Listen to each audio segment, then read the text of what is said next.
Shalom to all. We're studying today Parashat BeHar. We're almost finishing the book of Leviticus, Vayikra, and we are in the book of Leviticus, the book of Vayikra, chapter 25, verse 1. That's when we start the parasha, and it goes this way. Vaydaber Adonai el Moshe behar Sinai lemor.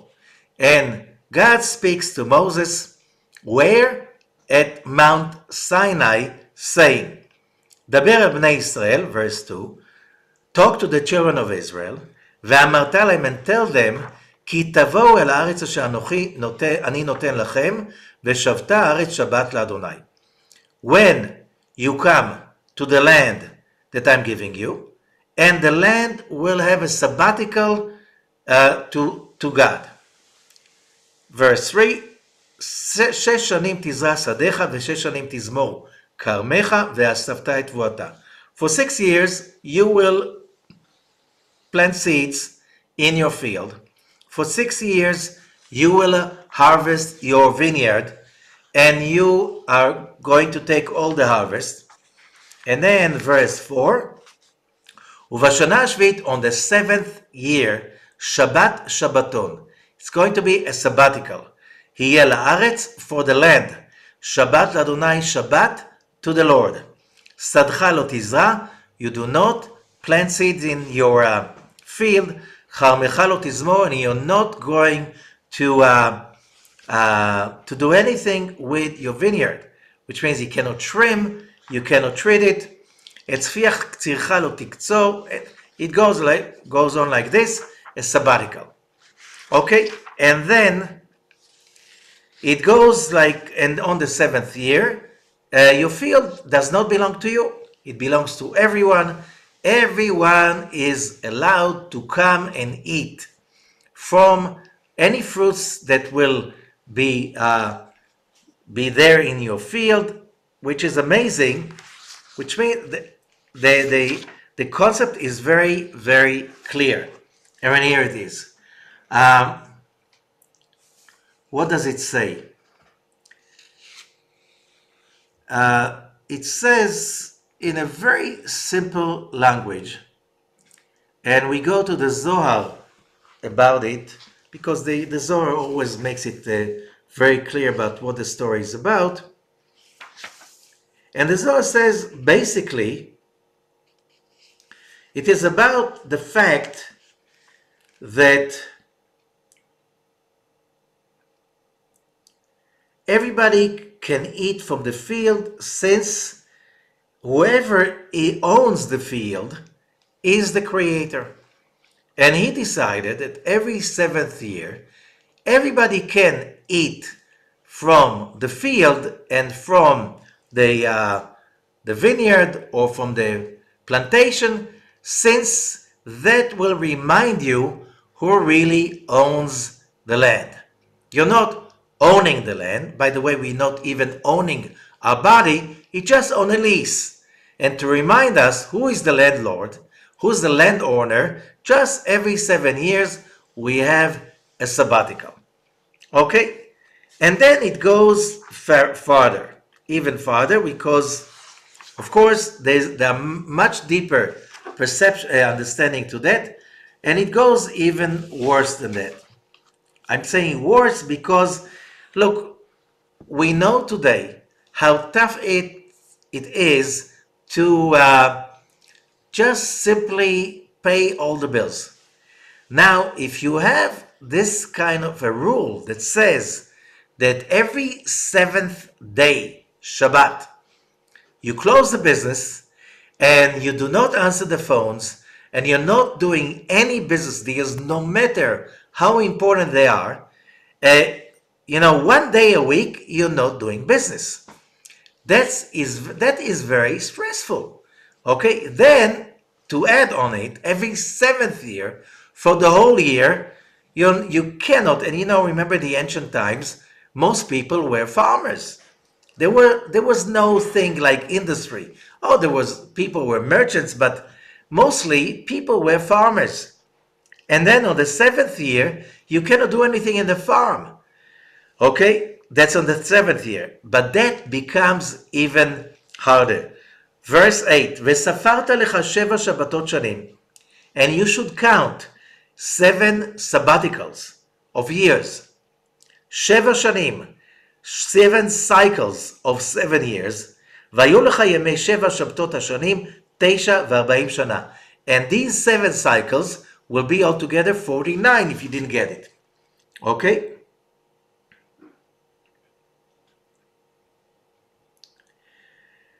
And then, on the 50th year, ועברת שופר תרועה בחודש השביעי, and you should, verse 9, and then you should blow the shofar everywhere in the country.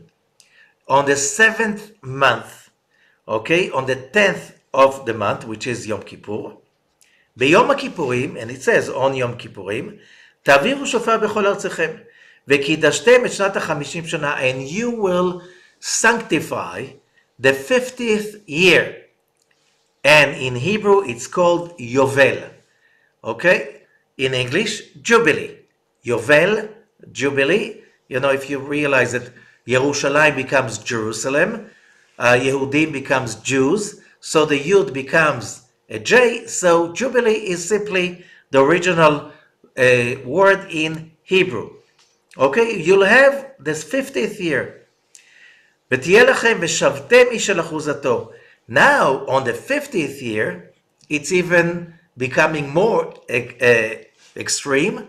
If somebody sold his farm because you wanted to change your business or because you had too many debts, stuff like this, on the 50th year, all the assets, all the lands, all the houses, it all goes back to the beginning. It's like playing Monopoly.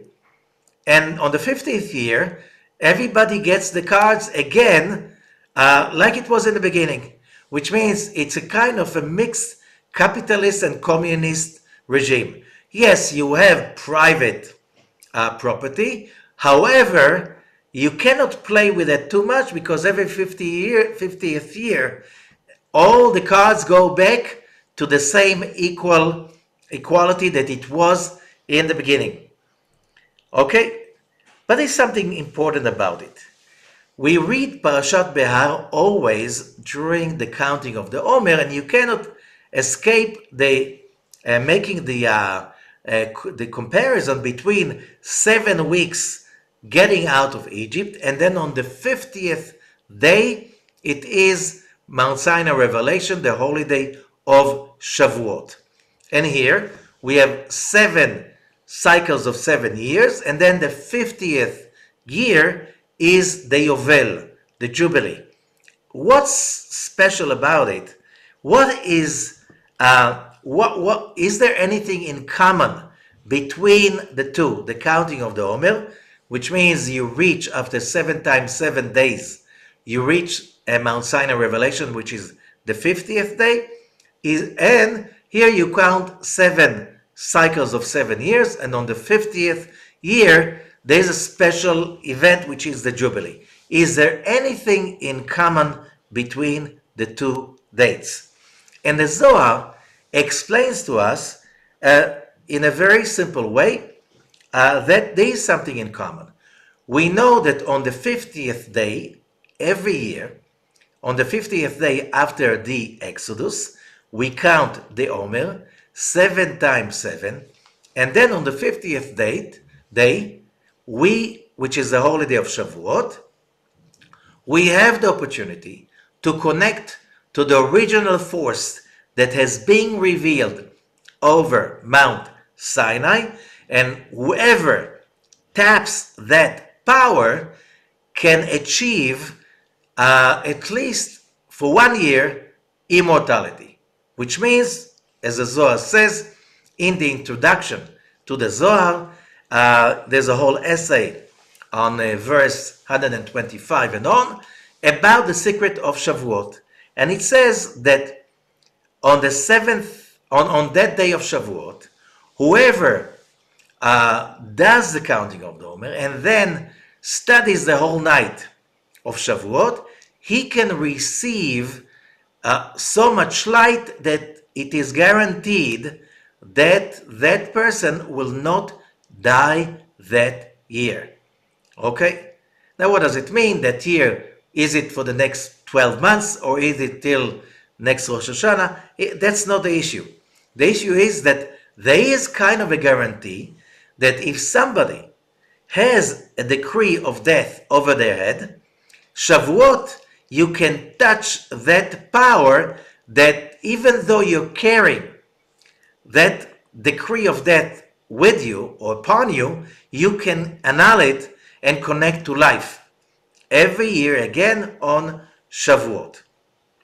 And here the Zohar is saying, when we're saying about that this year, we're talking about the Jubilee. The Jubilee is also connected to it because it says, when he, let's get the verse again.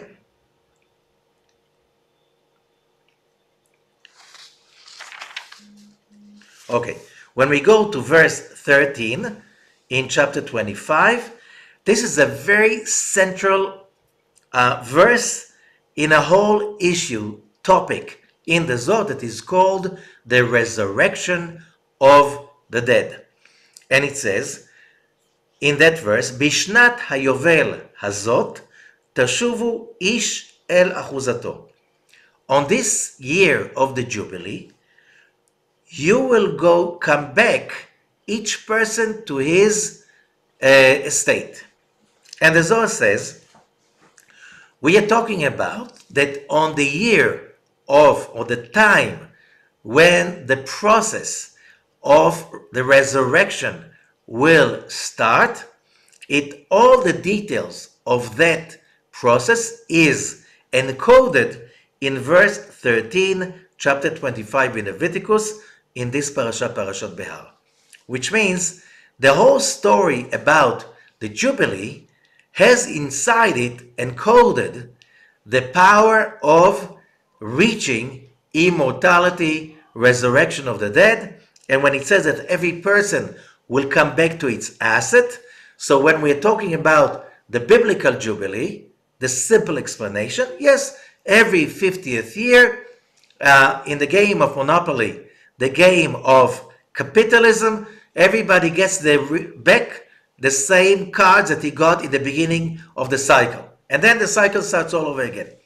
And that means that the Torah is saying, b'mispar, the next, you'll see that the Torah really meant it, וכי תמכרו ממכר לעמיתך, verse 14, when you sell your farm, your lands to somebody else, do not cheat, because, verse 15, במספר שנים אחר היובל תקנה מת עמיתך. You're not really selling the land, but you're selling, or basically leasing the land for the number of years till the end of the Jubilee, which means that the price of the farm will be different if you sell it on the third year of the Jubilee, because you have right now 46 years left to use the assets, or if it is the 40th year of the Jubilee, because you have only 9 years to use till the end of the Jubilee. So it's a different price, depends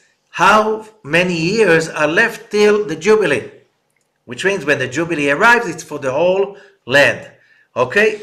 So basically, so the Zohar says, you calculate the amount of yields that the land can give by selling the land. You calculate that. You're not really selling the land. You're selling the use for how many yields this land can bear till the Jubilee. Okay? And then, so again, so we have something in common. Both dates are talking about there's something on the 50th year or the 50th day after Passover, the 50th year of the 7 sabbaticals.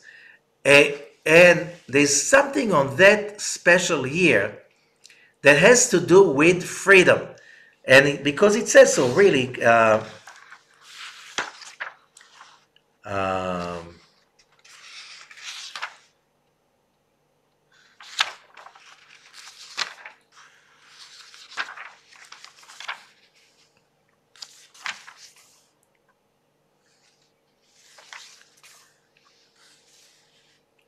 And the Torah is giving even more details to that, so everybody can understand that it's not a game and it's really precise about those cycles of 7 years and then 50 years. Okay, and it's all about the symbolism in the Jubilee of real, true freedom. Okay, and the whole parasha of BeHar is about it. Okay, now,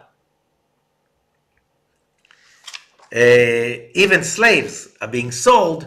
They cannot be sold beyond the 50th year, which means somebody, let's say somebody be sold as a slave because he has too many debts, he can be sold only till the 7th year. But what happens if he says, I love my master and I love being a slave. I do not want to be a free man. I do not want to play the monopoly. I do not want to play the game of taking responsibility for my budget, for my home, for my family. I want to stay a slave. I trust my master. I'm going to be I'm going to do the job, and my master, he owns me. He will take care about the rest. You can maybe skip the 7th year, but you cannot skip the Jubilee. On the Jubilee, everybody goes back to freedom, which means you have to take responsibility for the game, which is called, economy. And that means you have to be responsible for your spendings, you have to be responsible for your income, and you have to take this responsibility unless you give it up and then you're being sold as a slave. Okay. But what is the deeper meaning of that for us? We will see that in chapter 25, verse 20, which is really important. וכי תאמרו מה נאכל בשנה השביעית. לא נזרע ולא נאסוף את תבואתנו. And you should say, in case you say, what would we eat on the 7th year? We cannot plant and we cannot harvest. Okay, what are we going to eat? And God says, verse 21, וציוויתי את ברכתי לכם בשנה השישית, ועשת את התבואה ל3 שנים. I'll order my blessing to you on the 6th year. So on the 6th year, you'll have enough crops to eat for the 6th year, the 7th year, and the 8th year. Why the 8th year? Because when the 8th year begins, you can only plant till you have enough food for the harvest. It will take the whole year till it grows. So, and it goes, וזרעתם את השנה השמינית, ואכלתם מן התבואה הישן, so you eat from the crops, old crops, till the 9th year, which means you'll have enough crops in the 6th year, so you can eat till you have the crops of the 8th year. Okay, that's an amazing leap of faith.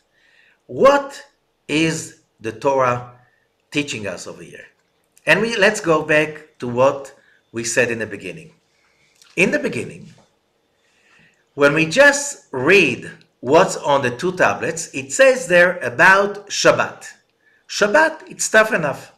Shabbat, in many, many places around the world, Jews had always that pressure. Everybody works on Shabbat. In some places, Shabbat is the day people do most of the business. And I have to shut down my business just on the weekend when everybody else is making so much business. This is really tough. How am I going to be able to understand? And a lot of Jews for thousands of years could not get that leap of faith. What does it mean, leap of faith? I'll work 6 days. My competitors will work 7 days, and I will be able at least to compete with them. I won't be available on the 7th day. The customers will come and the business will be closed. So the business deals will be offered to somebody else. Okay? Everybody understands how tough is that decision to close down the business, to go home and forget about the business for a whole day. And it's not just this in the winter days, the seventh day is starting early. Like you have to close the business like Shabbat afternoon. It's afternoon, it's not Friday afternoon. So Friday afternoon till Saturday night, and it's a day and a half that you're not working. Tough. A lot of Jews along history could not withstand the temptation, and they simply change it. When we talk about the reform movement that started in the Central Europe in the 19th century, they simply moved Shabbat to Sunday. Okay, why? We can't stand that. So we canceled Shabbat, and they canceled a lot of other stuff. But especially the first thing that was canceled was Shabbat. Why?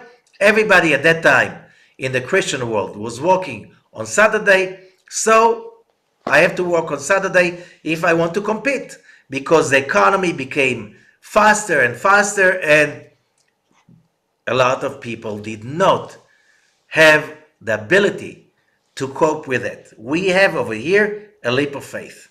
Now, but we can see that along the last centuries, although Jewish businesses all around the modern world, we're talking about the modern world in the last, let's say, 2 centuries, and we see the Jewish businesses, although they were Orthodox, many of them thrived, succeeded, and they did not simply stop, get out of business. Somehow, in the competition of business, they survived. Not just survived, many of them more than survived. Many of them, although they did not work on Shabbat, they made more money than their competitors who did work 7 days a week. Or they close like everybody on Sunday. Today nobody closes on, all the stores, everything is open 7 days a week in our modern world. Except then, in Israel, there's some enclaves that open 7 days a week, but most of the country is closed for the 7th day. Now, and how do you deal with it? How do you explain it? And the Zohar is amazing explanation for that will help us to understand the secret of really true success. And how is that connected to immortality that we spoke about it before? These 2 issues, they are most important for us to understand. Okay, so the Zohar talks about this issue already in the beginning of Parashat BeHar. And the Zohar says, on verse 6, I'll skip the beginning because the introduction will go to right to business. Verse 5 in the Zohar, פירוש הסולם. Tu פתח רבי אלעזר, כי תקנה ודברי ששנים יעבוד. Rabbi Elazar is quoting from Parashat Mishpatim. When you buy a Hebrew slave, he will work for 6 years, and then the 7th year he will go free. בגין דכל בר ישראל דהתגזר, דהית בי רשימה קדישה, איתלי נייחה בשמיטה. דהתי לה יהוא אהוד דשמיטה, לנייחה בי, ודא יקרי שבת הארץ. ודאי חרו יתבע נייחה בה, כמה דשבת נייחה הוא דחולה, הכי נמי שמיטה נייחה דחולה, נייחה הוא דרוחה וגופה. And what the Zohar is saying over here, whoever is an Israelite, a child of Israel, and is being circumcised, okay, he has menucha. Menucha, it's translated into the English word rest, but it's more than rest. It's an internal peace, internal kind of fulfillment. That's what menucha is about. And he has menucha in the year of the Shmitah. Okay.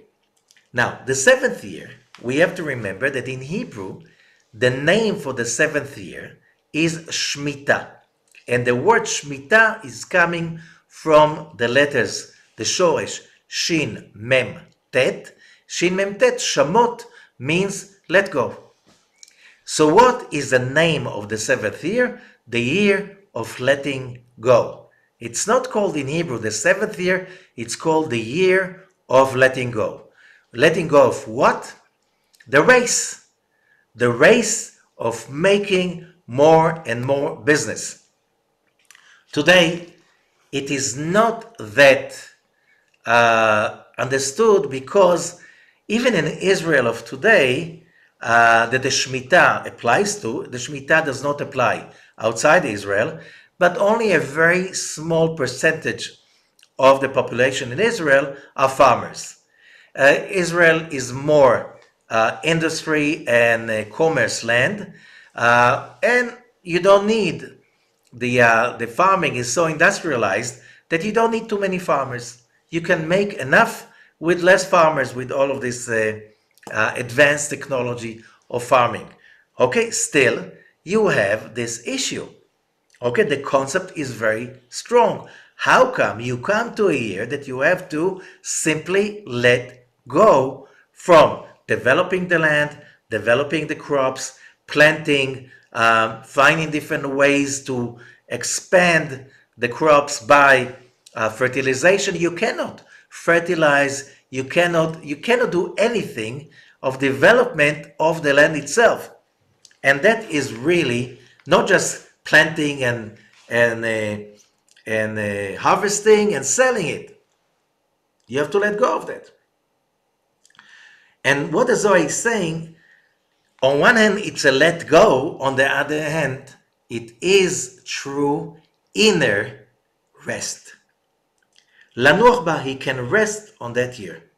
And that's why it's called Zenikra Shabbat Haaretz, that the Shabbat of the land. Vadai yesh ba cherut. And then the Zohar says it means it has, in that issue that is called the Shabbat, there is cherut. Cherut means real liberty. Okay, real liberty. And what does it mean, real liberty? Min haklipot. Real liberty from the klipot. Menucha yesh ba min hadinim. It's a liberty from the judgments. What are klipot? Klipot are the results of our misdoings of the past, the negativity that is being accumulated, and that negativity simply delays our success, blocks the flow of fortune and bliss in our lives. This is called klipot. Okay? That energy called klipot, and it's also called judgments. It's like two sides of the same thing.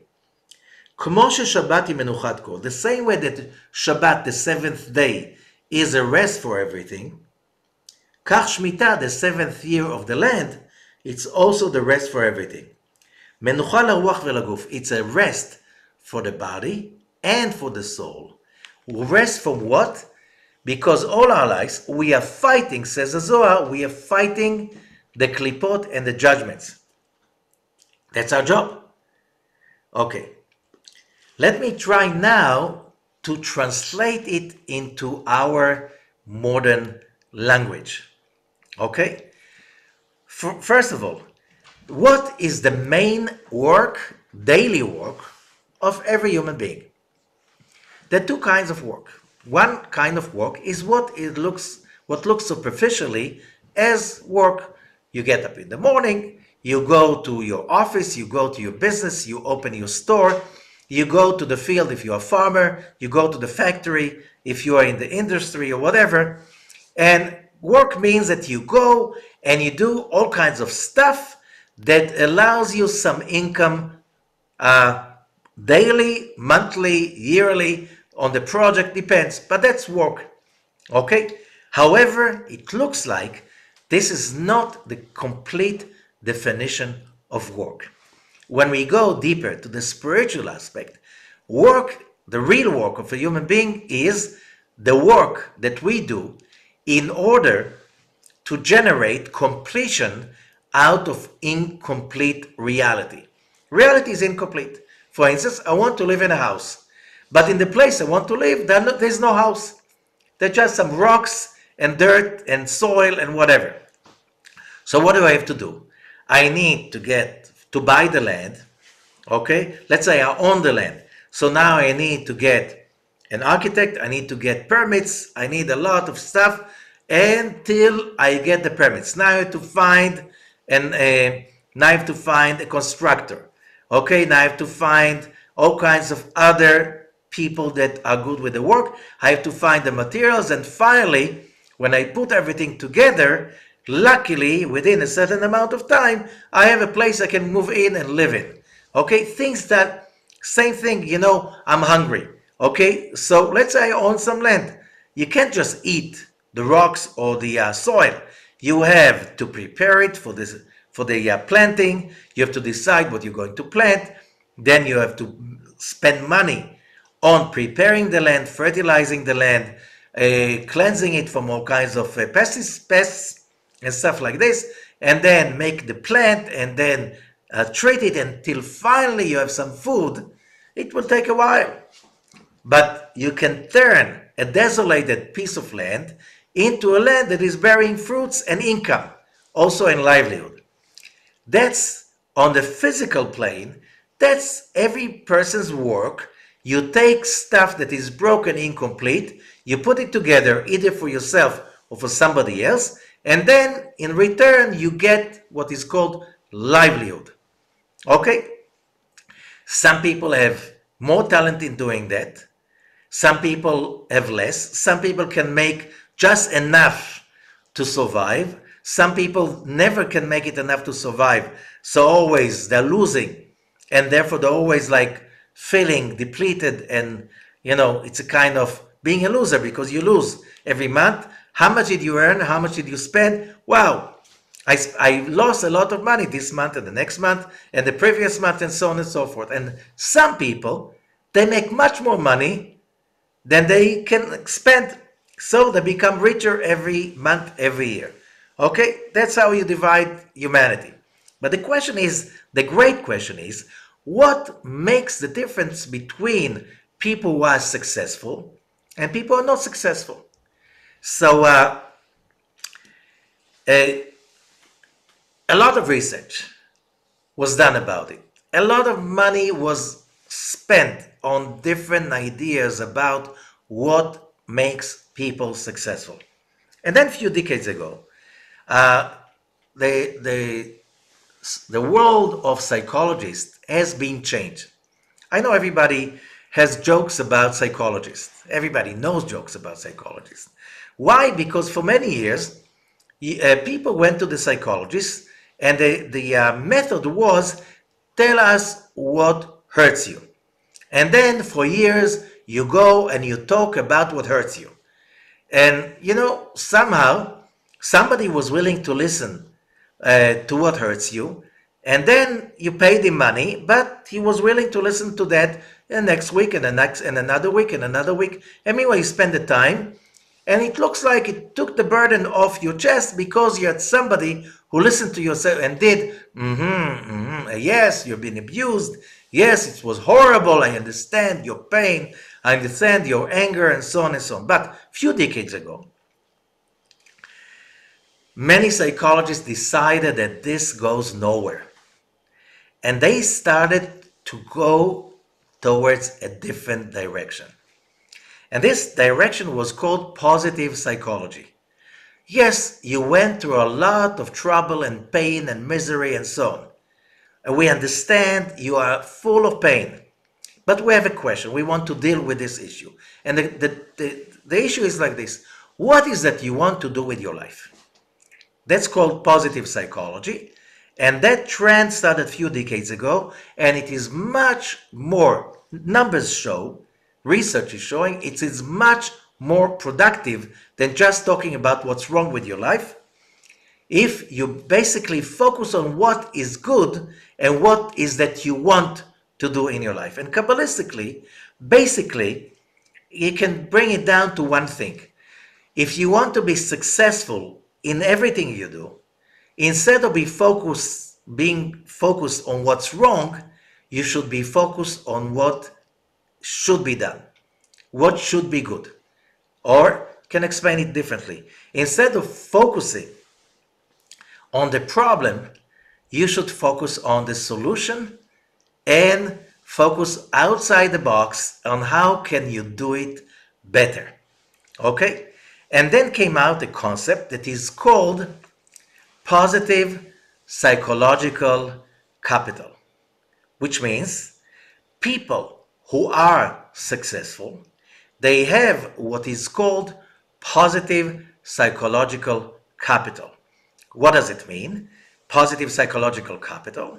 The ability of a person to be really a successful human being everywhere, every aspect of life, which means family, community, relationship, health, and money. It's all about the ability of the person to hold on to optimism, hope, excitement, trust in the good. Okay, I make it really short, but and exactly this fits exactly what we study for thousands of years in Kabbalah and in Judaism, and exactly what Parashat BeHar is speaking about. Okay, something that is the most important asset or capital of every human being. And what does it mean? The name of the parasha is BeHar. And Rashi is starting already in the beginning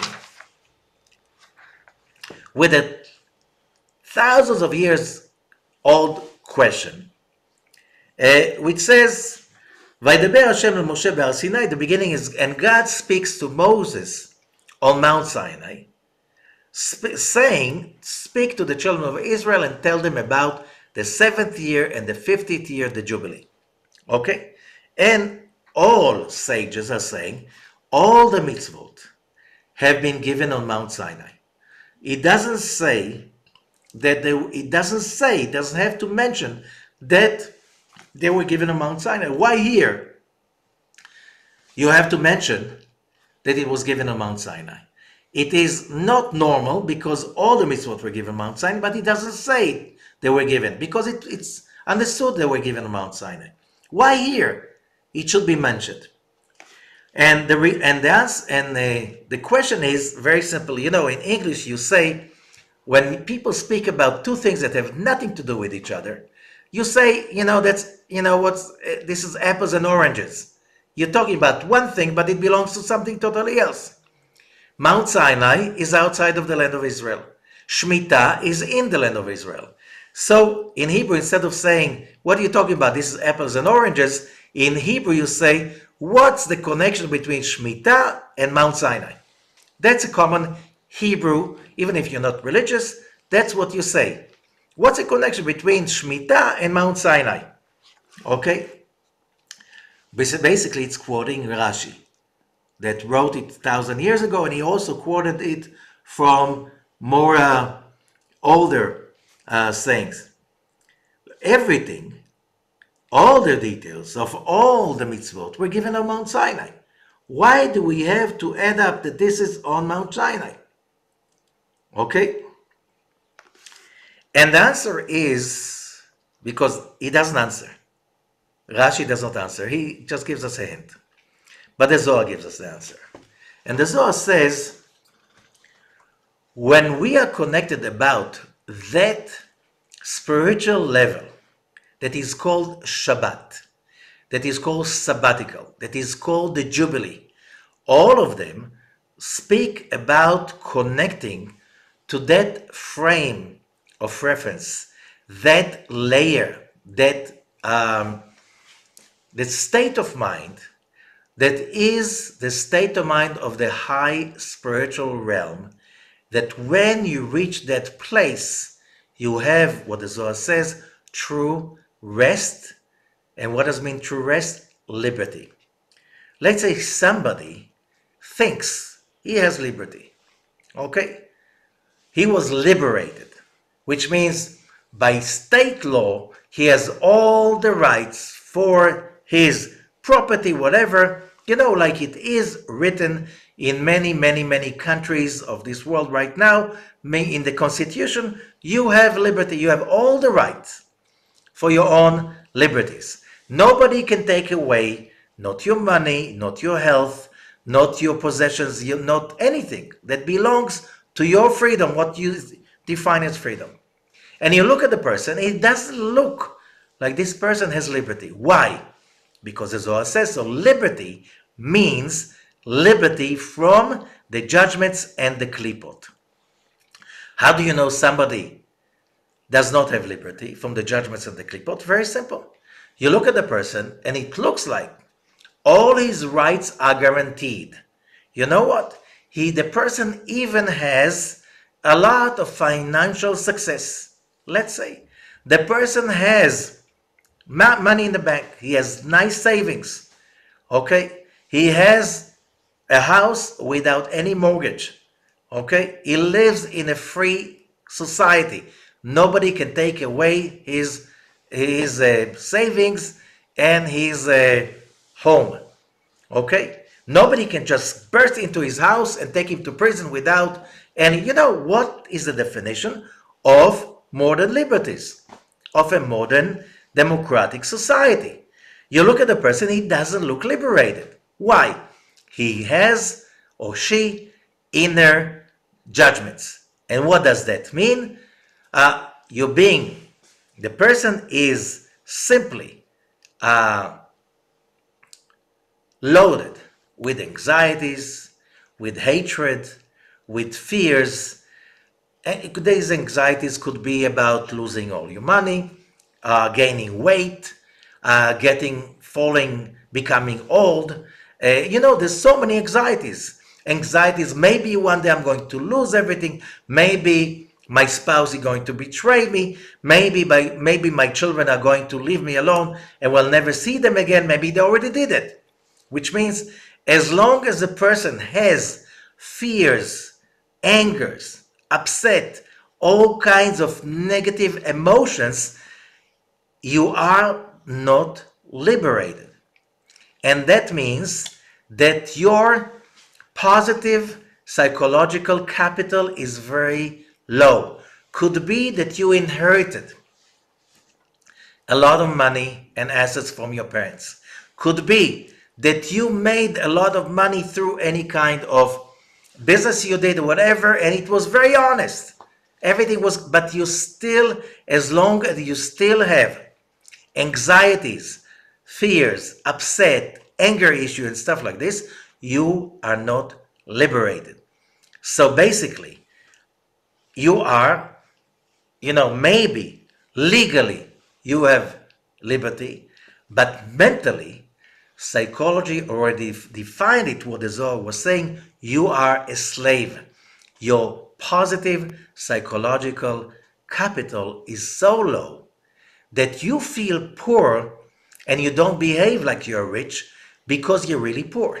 Because it does not matter how much money you have and how much money people think you have. What matters is how do you feel about how much spiritual capital, positive psychological capital do you have? And that's exactly what Parashat BeHar is about. In order to reach that place, you have to go through the steps, either 7 steps till you reach Shabbat, or 50th stage till you reach the Jubilee. Shabbat and Jubilee are not just dates in the calendar. These are states of mind. These are states of mind of true liberty. How do you achieve that? And here the Zohar continues completing all the stuff that we learned through all the parashot of the book of Leviticus. Remember, when we said that the book of Leviticus is very special, when we just started to learn about the book of Vayikra, Leviticus, we learned that in the book of Bereshit, the first book of the 5 books of Moses, known as Genesis, it's the beginning of the year, so we have an opportunity as the new year is coming to embrace the new opportunity that is called the new year. So what do? We relearn our business. We relearn how to create generosity and loving and kindness like Abraham. we learn how to control Gevurah, becoming not just stronger than judgment, not just using Gevurah, which means vigor and empowerment, but also learning how to be a hero, which means overcoming negativity from Isaac. And then learning how to put that together in everyday's life, and this is called Jacob. And how to manifest it, that's about Joseph. So we have that in the book of Genesis, just I made it really short. And after you learned how to activate the original, how do you call it, program of everyday's life, which is without those states of mind of Abram that are symbolized by Abram, Isaac, Jacob, and Joseph, you can't deal with life properly. Now, after that, now you have to wage war against your slavery. Everyone is in Egypt. Everybody has his own slavery. And this is the book of Exodus. And now, after we finish the book of Exodus, now you're free, you have liberty. You have to realize what's your calling. What does it mean, true liberty? And that's why the book of Vayikra means, and he called.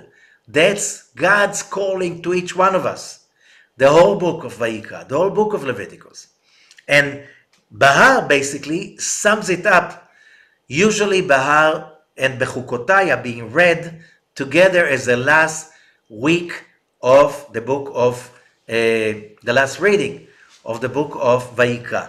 When it's a leap year, like this year, so this week in Israel it's being read BeHar, and next week it's Bechukotai. So what does the Zohar say about it?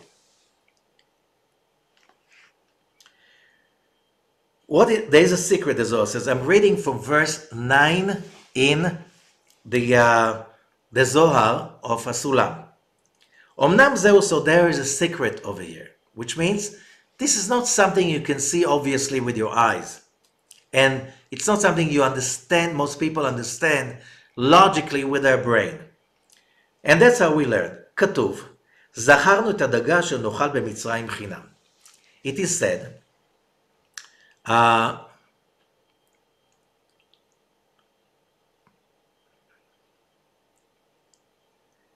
in the book of Numbers, chapter 11, when the Israelites are complaining, we remember how we ate the fish in Egypt for free.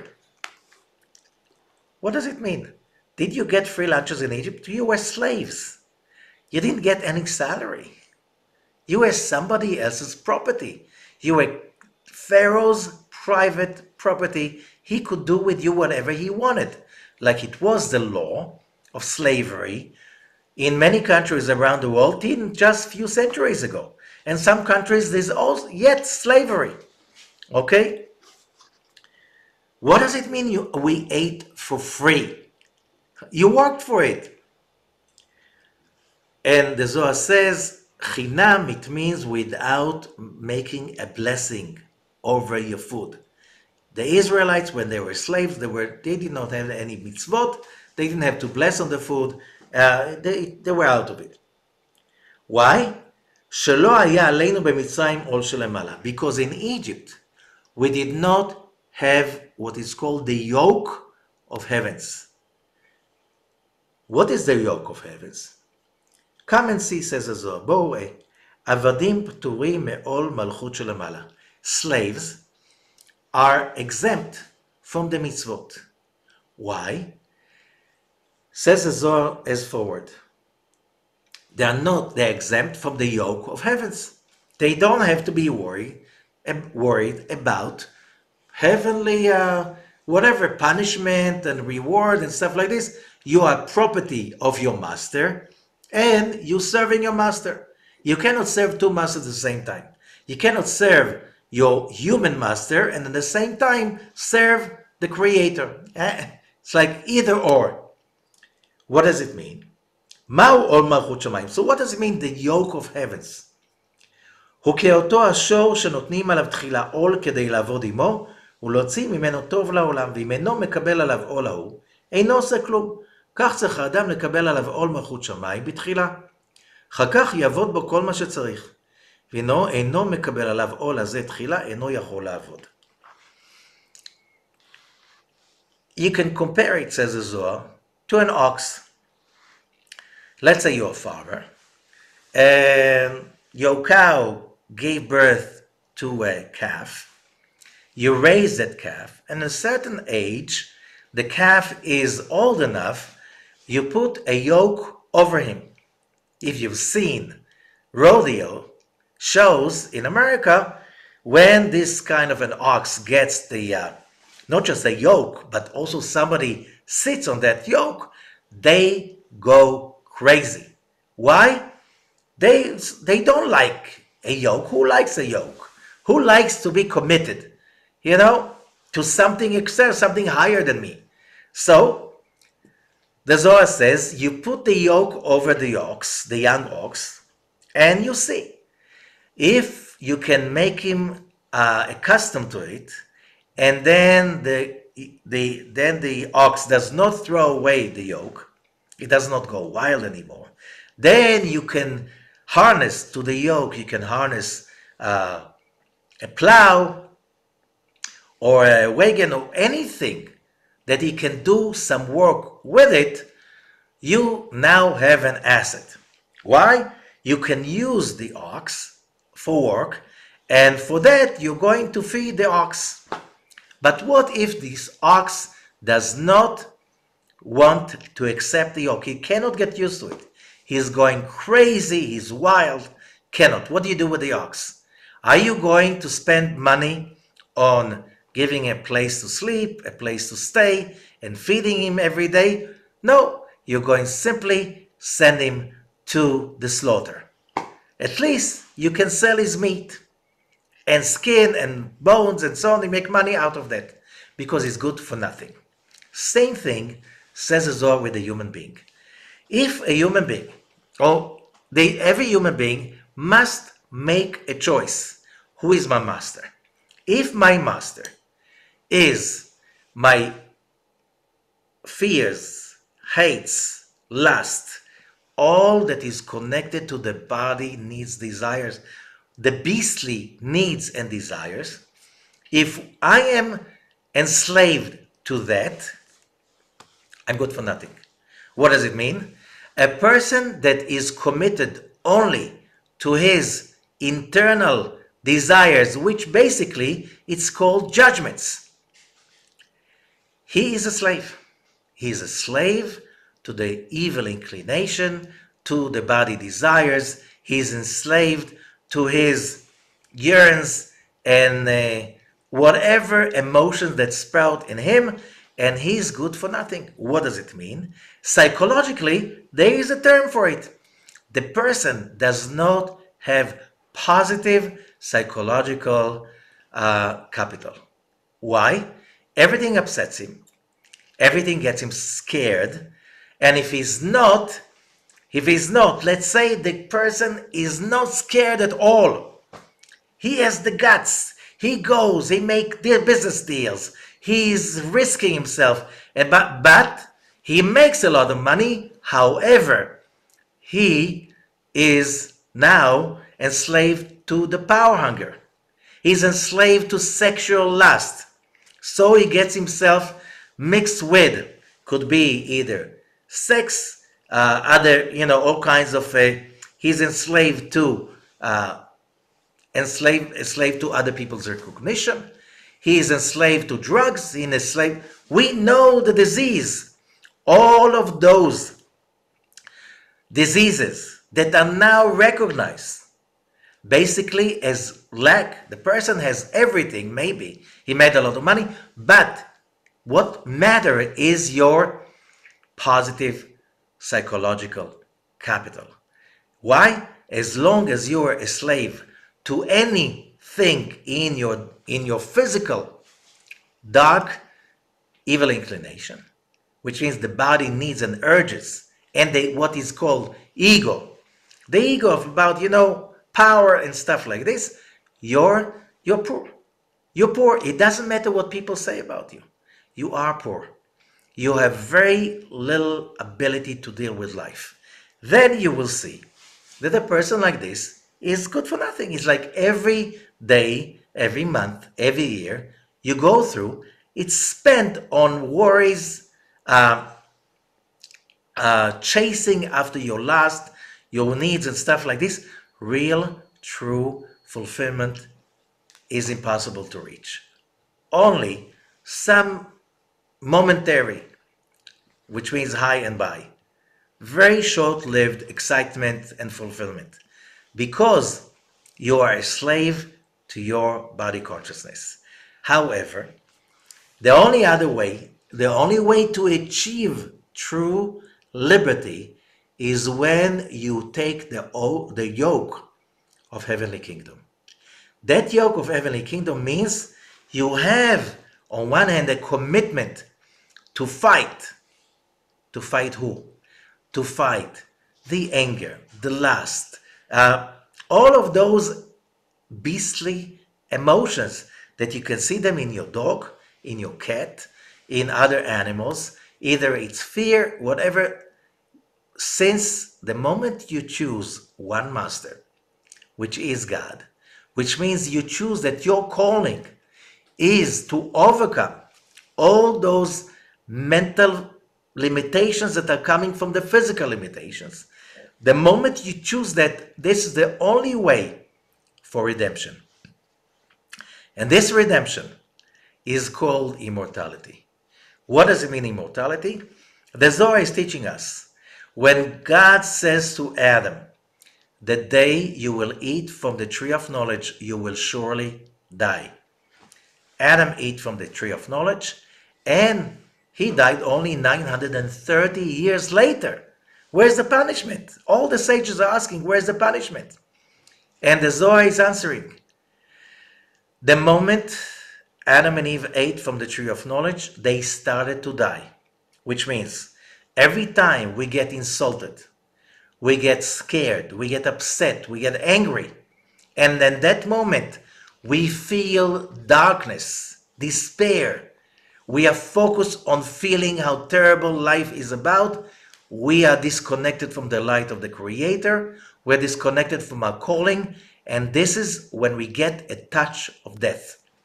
Sometimes the touch of death is so powerful that it kills a person. You know, some people from fear, they get a heart attack or something like this and they die. Some people get from aggravation. We know it has an effect on our health and our lives. And some people are basically living dead, which means there's no little bit even of life left in them. It's like they're zombies because they're totally controlled by the power of death. So what is the power of death? These are the klipot, these are the judgments, the fears, the pain, all of those moments of failure in which, yes, we were insulted, we were abused, but what the Zohar is teaching us, we are not here to be right. We're here to be the light. So if we are being in suffering, total, like terrible injustice, the question is, as the modern psychology is learning, not to focus on what was wrong in what happened, to focus on okay, it happened. What are you going to do now that you really want? What's your passion right now? In spite, okay, in spite of what happened. That's called the positive psychological capital, which means that is immortality. The immortality is the ability of a human being to go through challenges, failures, attacks by others who are not right, that abused you, abused your body, abused your rights, did all terrible stuff to you or to your dear ones, and you still do not allow that to kill you. People say, that almost killed me. That's That's really death for me. It felt like dying. When we allow death to crawl in, it's only when we get rid of the yoke of the heavenly kingdom. If we accept the yoke of the heavenly kingdom, it means that whatever is happening to us is given to us by the Creator, so we can excel, ascend, overcome the pain, overcome the injustice, and be enlightened. Shabbat, the seventh year, the Jubilee, these are all, and studying a Mount Sinai revelation, BeHar Sinai, Mount Sinai, they're all giving us one thing. You can go above it. Your salvation, your healing, your richness, your capital, it's all by accepting the yoke of heaven. What is the yoke of heaven? We spoke about it. We learn about it in Parashat Emor. This is awe.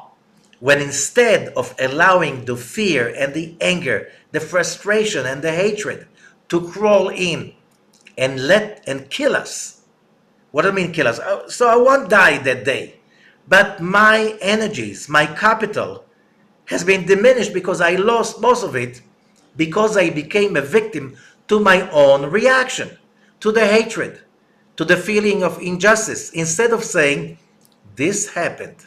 If that emotion rose and awakened in me, it was there, who knows how long, who knows how many lifetimes. Could be, it's there since the sin of Adam. And right now, my yoke of heaven, my commitment is when I experience that death, I have to kill that death. How do you kill death? By focusing on life. How do you kill darkness? By focusing on the light. How do you kill failure? By focusing on success. How do you destroy distress and despair? By focusing and generating and creating hope.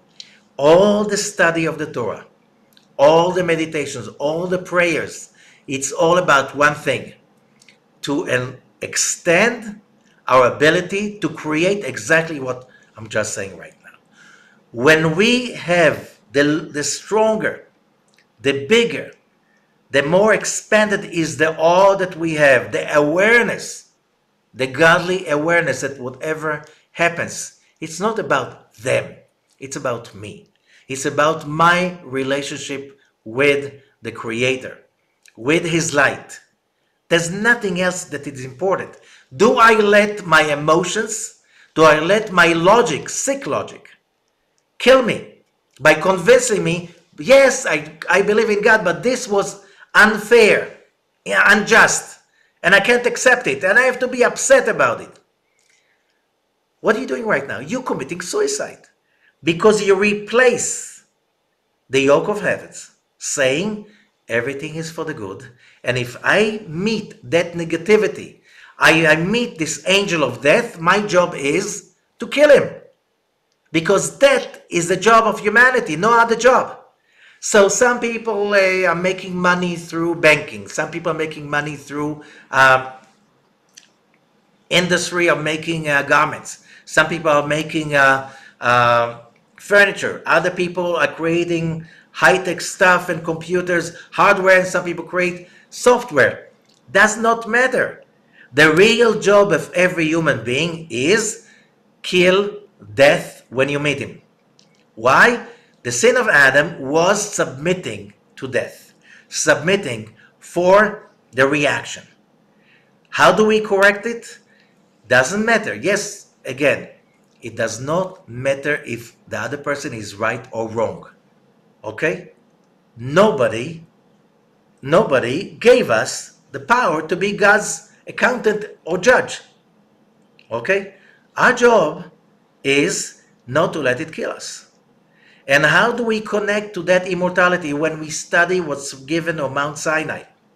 When we study it as it says, the tree of life. The Torah is the tree of life for the ones holding on to it. if you're holding on to that consciousness, you are committed to fight death, which means no matter what happens, aggravation is illegal. Yes, we're human beings. We get aggravated. But the question is, don't we want to be those kind of people that can overcome the aggravation, that can overcome that horrible feeling of injustice, of abuse, be feeling abusive? Don't we want to be immortal? Don't we want to be those kind of people that are wise enough, that have that great positive psychological capital, which make us powerful enough so all of those little things, big things, aggravations, things that are so angry, we do not let them kill us no matter what. How do we do that? Acquiring that consciousness. Which consciousness? So, on Shabbat, on Shavuot, after the counting of the Omer, on the Shmitah, as we said, let go of the fear, let go of the insecurity, let go and let God. When you do that, you connect to the true calling of every human being. That is liberty. This is immortality. And I'll remind just one more thing. How do I know I'm immortal? You know, Methuselah, he lived 960 years, and you know what happened? On his 960th birthday, everybody came and celebrated his birthday, and everybody left home, and then he dropped dead. Okay? Maybe they dropped dead when everybody was still there in a birthday party. How many years do you need to live till you know you're immortal? You understand what I'm saying? And the answer is, if you went one day in which you did not let your beastly needs, desires, emotions, and judgments and klipot kill you, giving up hope and stuff like this, you felt immortality for one day. If you could extend it to another day, so you had 2 days of immortality. And if you failed, and the third day you got aggravated and upset and you forgot, but you got back on your feet, and you continued, so you start feeling immortal all over again. This commitment is the only thing that really is liberating. Physical capital, like real estate, like money in the bank, investments, friends, family, that people are devoted to you. For a lot of people, you can see always people, it's not enough for them. Why? Because this is not liberty. Liberty is when you control the death inside you, because you are carrying the yoke of the heavenly kingdom. The commitment that I'm here, and that's my calling, to fight death, to fight aggravation, always to be positive, always to be elated, always to have hope and optimism. Why? Because I'm serving the only one purpose, immortality, serving the Creator by becoming closer to Him every day, every hour. Thank you so much, and good luck with this important job.